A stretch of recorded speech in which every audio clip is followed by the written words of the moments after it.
Hello, glorious soul. Welcome to your Soul Service Astrology update for the 6th of June, 2022. I'm Kel Gunter. I'm a 13-sign Sidereal astrologer. That means the astrology that I'll be referring to matches to the astronomy that you can see in the sky. And I would really encourage you to do that. To get out your astronomy app, it's so easy these days to be able to know what you're looking at in the sky if you have an app on your phone. You can get outside on a clear night and have a look at the star asterisms, which are the shapes that make up the constellations on the zodiac. So they're the signs that are on the ecliptic. And you can see where the planets are moving in relation to these constellations from where you live on this gorgeous planet of ours. I'd really encourage you to do that, because what that enables you to then do is step into this feeling of awe.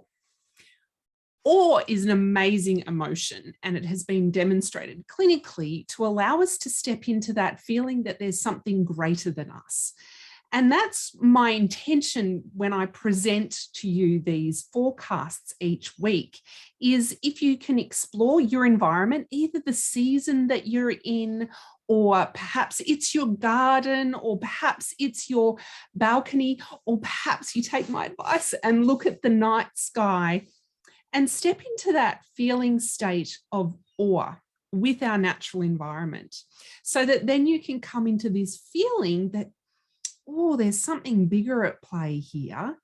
And you'll start to lead your life with that bigger feeling imbuing into it. And what that enables is that it enables you to be more imaginative, more creative, more loving, more connected, more interactive with our environment. It has been demonstrated that awe allows us to have more pro-environmental behaviours, and we need that now more than ever.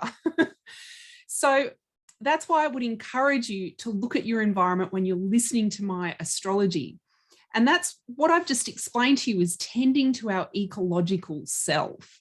And this is my free content where you get to do that. If you would like to dive deeper into tending to your ecological self over a 12-month period, over an extended period, then come and join my membership, ecoalchemy.org. I'll have a little bit more information about that at the end. But for now, let's get into this week's astrology. I'll share my screen. And I've got it all organized this week. No fiddling about, Kel. All right, so what's interesting this week is for the 6th of June, is that we're after the new moon. So we're firmly within the season of Taurus. Now, there's a couple of metrics to determine what season you're in. Soul Service Astrology, we lead with the lunar season. So the lunar new moon that we just had last week was a Taurus new moon. So I would say that the feeling state that we're within for the next 29 and a half days is of Taurus. Now, what does Taurus mean? What energy does it bring us? It brings us the energy of the architect. What does that mean, Kel? Okay, so the architect surveys their environment. This is an architect, of course, working completely in light aspect, no shadow aspects or subconscious programming there. That's a different story, right? So they survey their environment. They see what materials and resources they have, and they want to craft something beautiful within that environment. Now, of course, this is not just the physical environment. This, of course, is our energetic environment. It could be our creativity. It could be our job. It could be our family. It could be our home. Whatever it is that you're crafting this lifetime, I would encourage you over the next 29 and a half days to survey your environment and look at the resources that you have available to you.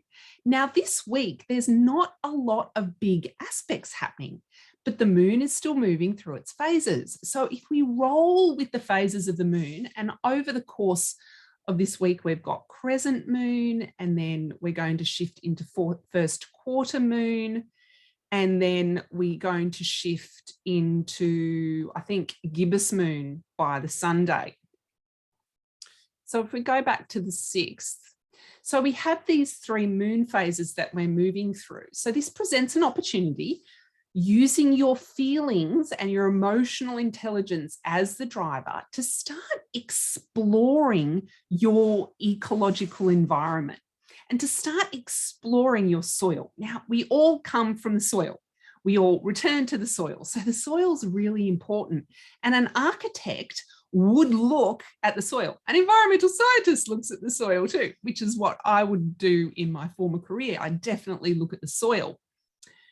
And farmers look at the soil because, of course, looking at the soil determines the health of your land as well as the health of the crops or the food that you're producing. So that kind of has a reflection on us if we use the macroscopic informing the microscopic and the microscopic forming the macroscopic, that having a really beautiful, healthy soil means beautiful, healthy people. So look at your soil over the next week. What are the things that you want to stay? What are the things that, oh, no, that's causing me to feel really unhealthy or unnurtured or unsupported or not held? What can go? And I'm not just talking about tangible things. I'm talking about intangible things too. And when I say the word intangible, I mean like energetic feeling states. Like, is there a feeling or a pattern or a habit that you get yourself into and you know it's not beneficial for you? So, for example, I will reveal myself here. In the evening, seeking out sweet treats is a habit of mine, and it's not beneficial for my mindset, and it's definitely not beneficial for my health. So it's something that I'm working on to change within my soil, because energetically, one, it doesn't make me feel really good when I think I need to have this sweet treat. And also it's not really nurturing my body. So look at things like that, as well as your other resources, and not just necessarily hard resources, but what about your family and the support that you have and the connections that you have there? So they all feed into your soil and your ecological environment. So start having a look at this week, because next week there's going to be a full moon. So if there's things that you need to release, feel into them this week. That's what I tend to find when I'm leading up to the full moon, is the week before the full moon, I'll be starting to go, oh, these are the feelings and emotions that are coming up for me. Maybe these are the ones that either need more exploring to release and let go, or maybe they need reworking, maybe they need changing. So have a feel into that this week. We have two aspects that are at play this week, and they're not huge. I feel like they are beneficial, actually. So the first one is, you can see here this Pluto trine Mercury, and it takes some time to come into exact. So it'll be exact around the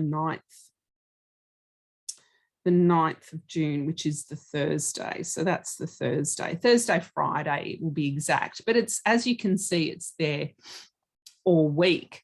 So let's have a little talk about this. We've got Pluto retrograde in Sagittarius. If you've been playing along with me for the last several weeks or perhaps several months, you will have heard me say that Pluto is very destructive life force energy. And within Libra, the idea is that it's to liberate us, to take us back to really honest, authentic, truthful faith within ourselves. And then that ripples out. Now, Pluto is uncontrollable, and you could almost see this as a reflection of the pandemic. The pandemic really removed, it was completely uncontrollable. Humans had no control over what was happening with the virus, and it has changed beliefs within our society. It has liberated us, and there's lots of people saying now, well, we're not going back to normal, because that normal wasn't necessarily the normal that we wanted. Perhaps this little virus has made us question what our society, and I'm talking from a very, very privileged white Western society, there's things within that are not beneficial and need to change. And Pluto can definitely allow us to reflect on that and change those things. Now, in flow state, a trine energy flow state towards Mercury in Taurus is our mind, perhaps taking a step back, slowing down, and it's moving forward now after a retrograde period. It's going back over that territory where it was retrograde, and Pluto's retrograde as well.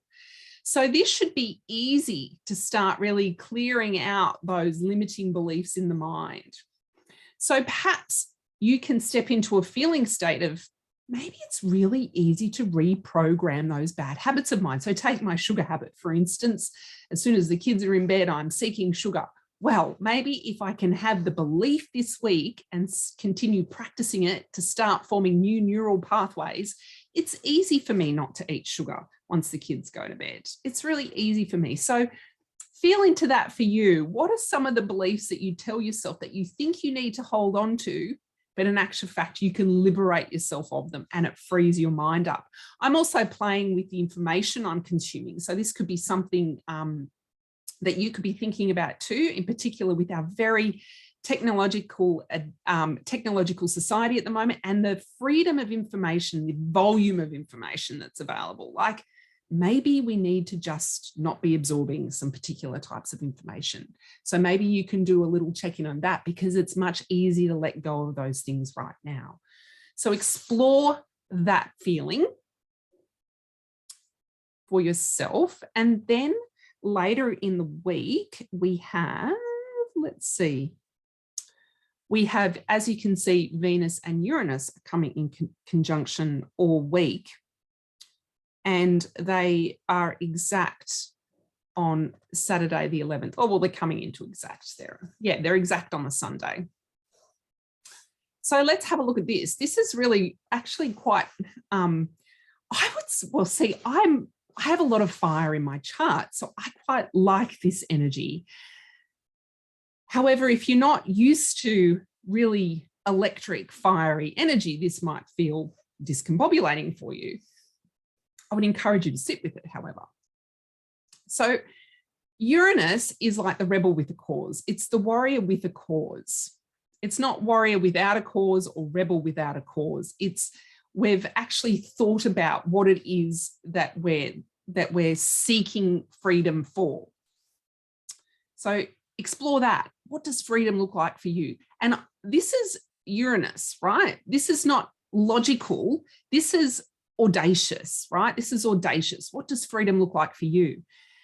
Now, you have to make sure that it's intentional and you're still meeting the laws and the principles of energy can't be destroyed. It can only be transformed, and that we are all interconnected. So if you take too much, if you want $1 billion, well, that has implications elsewhere, and 7 billion people can't all be billionaires, right?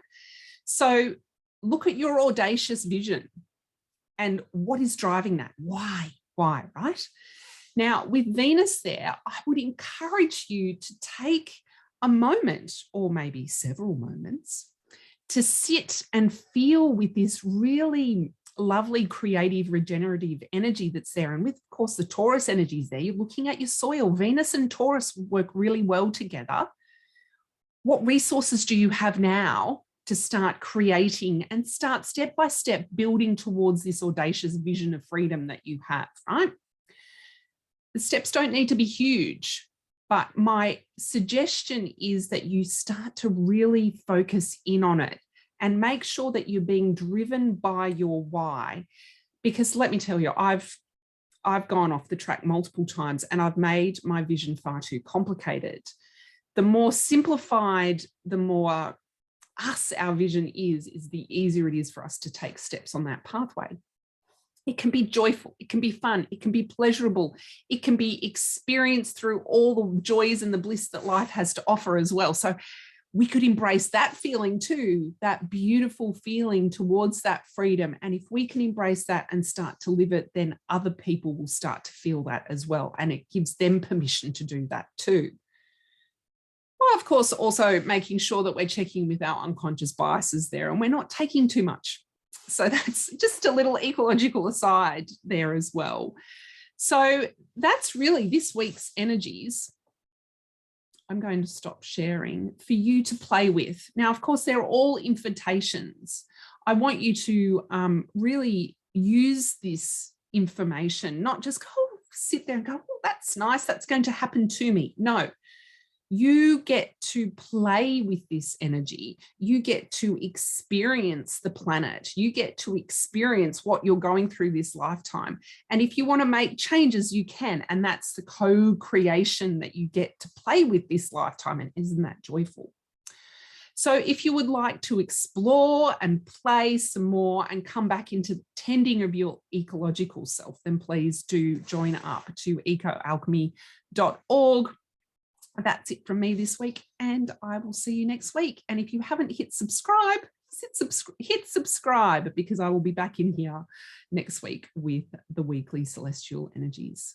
Thanks very much. See you later. Bye.